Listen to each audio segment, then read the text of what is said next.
Ladies and gentlemen, welcome to Destiny. I'm Death from Above. It's Wednesday, June 22nd. I had to look at my phone to make sure I got it right, which means it's Armsday. Wednesday in the land of Destiny is Armsday. We got some packages to look at from Banshee 44, so we're going to do Armsday video today. What I like to do in my Armsday videos is take a look at Banshee's inventory. We'll start with the field test weapons. We'll talk about where to do those. Then we'll look at the Foundry Orders from this week, make my picks, take them out into the field, shoot some stuff with them, come on back, look at next week's Foundry Orders, and talk about it. So, I'm going to go ahead and tell you right now, guys, there will be another video on Saturday showing off next week's Foundry Orders, what the guns are, not the actual choices of talent rolls, but what the base stats and guns are. I'll take them out into the field. We'll shoot some guns, talk about what we got coming up next week, and I'll remind you Saturday is the last day to get it. So look for that on Saturday on my channel, but today we've got Foundry Order packages and field test weapons to look at. So, we'll start with the field test weapons. So, Banshee 44, what you got for me? Leave them right there for get a nice thumbnail. So, what do we got? We have the Suros TSA-10.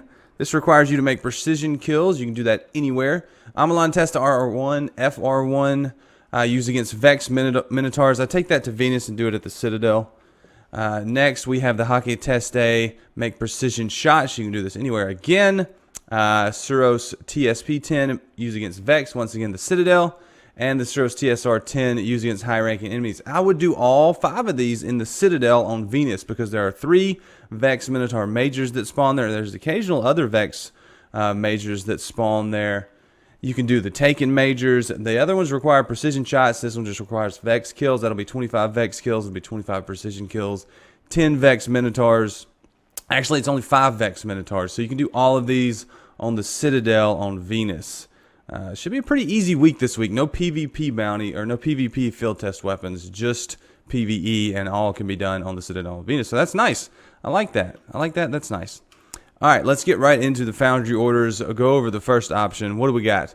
We have the Zarinaea-D. This is a medium impact, medium rate of fire auto rifle from Hakke. And what do we got? We got focus fire, relentless tracker, spray and play hot swap, and feeding frenzy and partial refund. I'm not crazy about any of these. None of them blow me away. Relentless tracker, focus fire, high caliber rounds, hand loaded. Small bore, that's decent. Not the best. It's decent. Next up, we've got hot swap, spray and play, high caliber rounds, speed reload, and rifled barrel. No. These, I really like a stability perk on a Hakke auto rifle because they can get a little wild. So we got partial refund, feeding frenzy, single point sling, speed reload, and rifled barrel. Ooh, I don't like any of those. Best option is the first option, just because I think focus fire will be fun. So if you have to pick one, pick the first one. But if you want to hold on to this till next week, Banshee's inventory will refresh, and you will be able to look at this again next week, and it'll have different talent. So you get 3 different options next week, even if you don't grab it this week. So I'm going to grab the first one. That's the option that I think is the best this week, but none of them I'm really crazy about. So Suros JLB-47, I'm looking for grenades and horseshoes. That's really all I'm looking for. Or tracking. Sometimes I like tracking, but we've got heavy payload. Who's next? We'll go ahead and pass on that. Don't even really need to look at it. Here we've got tripod, which is not bad, but it's got single point sling, speed the reload, perfect balance, lightweight. You would have, like, it's great if it had tracking or grenades and horseshoes. I like a little bit of tracking on my rocket launchers sometimes. Then we have one with cluster bombs, heavy payload, snapshot, perfect balance, soft launch. I would recommend you hold on to this until next week, guys. None of these options are really that great. If I had to choose one, I'd go for the one with tripod just because it has 3. So that's the one I'm going to pick. But I've already got a JLB-47 with tracking and one with grenades and horseshoes. So I've already got the 2 good rolls I consider on this gun. So if you're going to pick one up, I would say just wait till next week. Hold it until next week. I'm going to pick this one just because I'm going to grab one. Next up, we have the Uzume RR4 sniper rifle. It's a fun gun, low impact, high rate of fire sniper rifle. It's got 5 in the mag. So it's got a good number of bullets.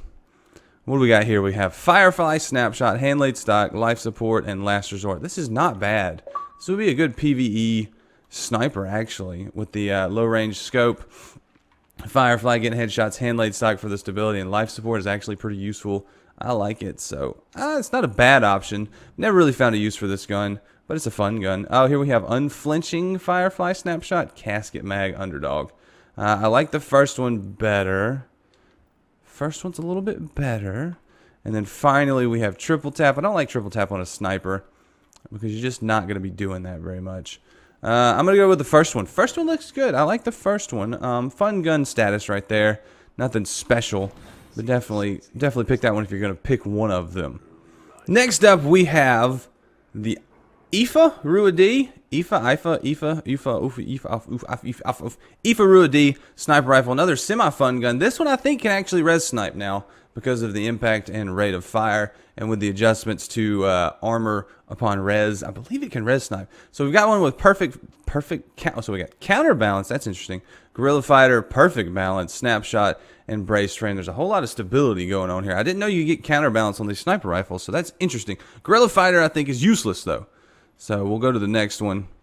I don't know, in a sniper, if you get in the right situation, it may be good, but I've never seen it. Never seen it happen. So I don't really know. Surplus, spray and play, explosive round, snapshot, brace frame again. I wonder what it reduces the mag size down to. I guess 2?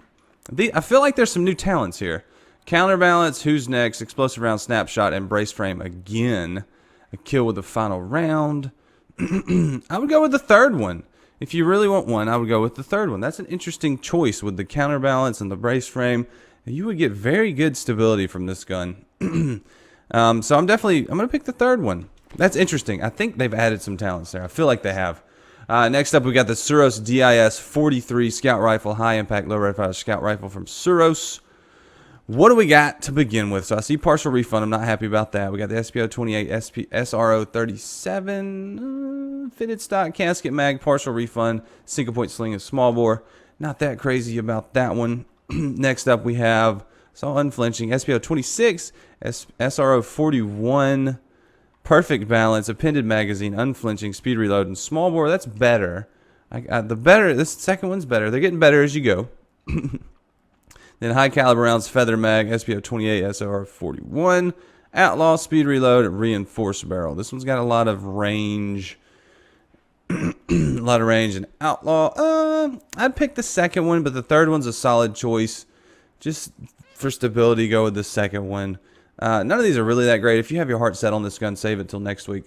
I think the theme for this is save your guns for next week. Hide your kids, hide your wife. Save it till next week. But let's take them out to the field. We'll shoot some guns, see which ones we like.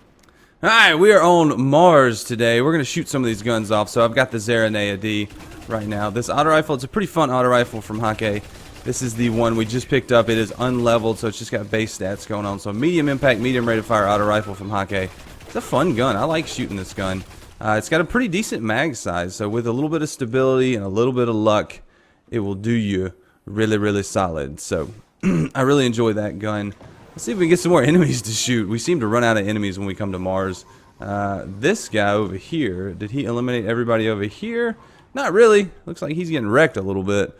Let's go with the next one. We got the DIS-43 Suros scout rifle. We'll pop some bullets off. See, it's a pretty decent rate of fire.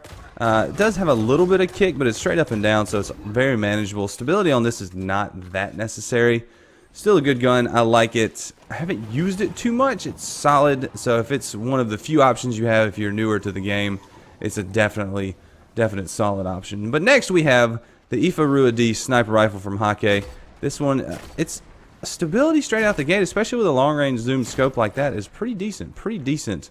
Can't complain too much about it. I like it. Next up is the Omolon Uzume RR4. This sniper rifle is a fun gun. It's really low impact, but it's really high rate of fire. So I like using it. It's fun. I may have just messed myself up by using a synth on that. Maybe somebody will drop me some heavy. Probably not. But it's a fun gun. It's got quick rate of fire. Low impact. Let's see if we can take this guy out. Where you at? Where you at, man? Where you at? So you can see that's the rate of fire and impact. So pretty decent. And then the Suros JLB-47. It's a rocket launcher. I don't have any rockets for it, but it's got really good rate of fire, good impact, good velocity. velocity, impact, blast radius, all that stuff that I'm messing up the titles for. But it's really strong. You can't pop a synth. Nobody dropped me any heavy, so it is what it is. See if this guy wants to give me some heavy. Probably not. We'll go for a little bit. No heavy, no heavy, no heavy, no heavy. Guys, I'm sorry. But it is a rocket launcher. It does rocket launcher thing. Hey, we got some heavy! Nice. One enemy and one rocket. Boom. There you go. So it's got good velocity. So if you do grab one without tracking or grenades and horseshoes, it'll do all right. But there you go, guys. Let's get on back to the tower, look at next week's Foundry Orders, and I will see you there. All right, we're back in the tower. We're going to take a look at next week's Foundry Orders, talk about them. I'll remind you once again, I do a video on Saturday. I will pull these out of my vault. I have old versions of these that are unleveled. We'll take them out into the field. We'll look at base stats, talk about them, shoot them, and I'll give some recommendations, but we're going to go ahead and talk about them in this video. So for the ARI, let's see, we got the Suros ARI-41, medium impact, medium rate of fire from Suros Auto Rifle. Hakke Judith-D hand cannon, high impact, low rate of fire hand cannon from Hakke. Haven't seen that one in a while. That's interesting that that one would show back up. Omolon Uzume HC4. It's the hand cannon week. It's another high impact, low rate of fire hand cannon. This one's from Omolon. It is decent. They're both decent. Hakke Zarinaea-D. I really love this gun. It's not that great, but I just want to use it. It's a high impact, low rate of fire pulse rifle from Hakke. I just really like it. And then we have the Omolon Uzume RR4 sniper rifle again. They like that sniper. It's been here every week. So, depending on your preference, I would get the ARI-41 first. It's a solid auto rifle. It'll do you well. Get one. Hope for one with counterbalance and some more stability. And it's a pretty good. I got one with counterbalance and some range, and it's pretty good. Pretty good. Not the best, but pretty good. But if you like hand cannons, one of these hand cannons will do you well. The Uzume is actually a pretty decent hand cannon. I like Omolon hand cannons. I don't have much experience with the Judith. I've got one in my vault that I've just never pulled out and used. Then we got the Zarinaea-D Uzume. I mean, you can go basically right to left on this one. You know, start with the Suros, end with the Uzume. That's the order of, you know, grabbing them, unless you just really don't want one of these guns. But if you do pick them all up like I do, you'll grab them all. If you want to only pick one or two, I'd probably go with the ARI or one of the hand cannons. But there you go, guys. This has been Armsday for the week. I am Death from Above. I really appreciate you watching. Let me know what you got. What you got out of your packages? Which options do you think the best? You think I'm an idiot for some of the ones I picked? What do you hold until next week? What did you hold till this week that you got a God roll on? That's always fun. I like doing that. You hold it and you're like, and then you get it and you're like, yes. Yes, I'm the only one. So let me know what you think, guys, in the comments below. And I'm going to get out of here. Thanks for watching. I'm Death from Above. Leave a like if you've enjoyed the video. Subscribe if you want to see more of my videos. And I will see you in the next one. Until then, see you later. See you, bye.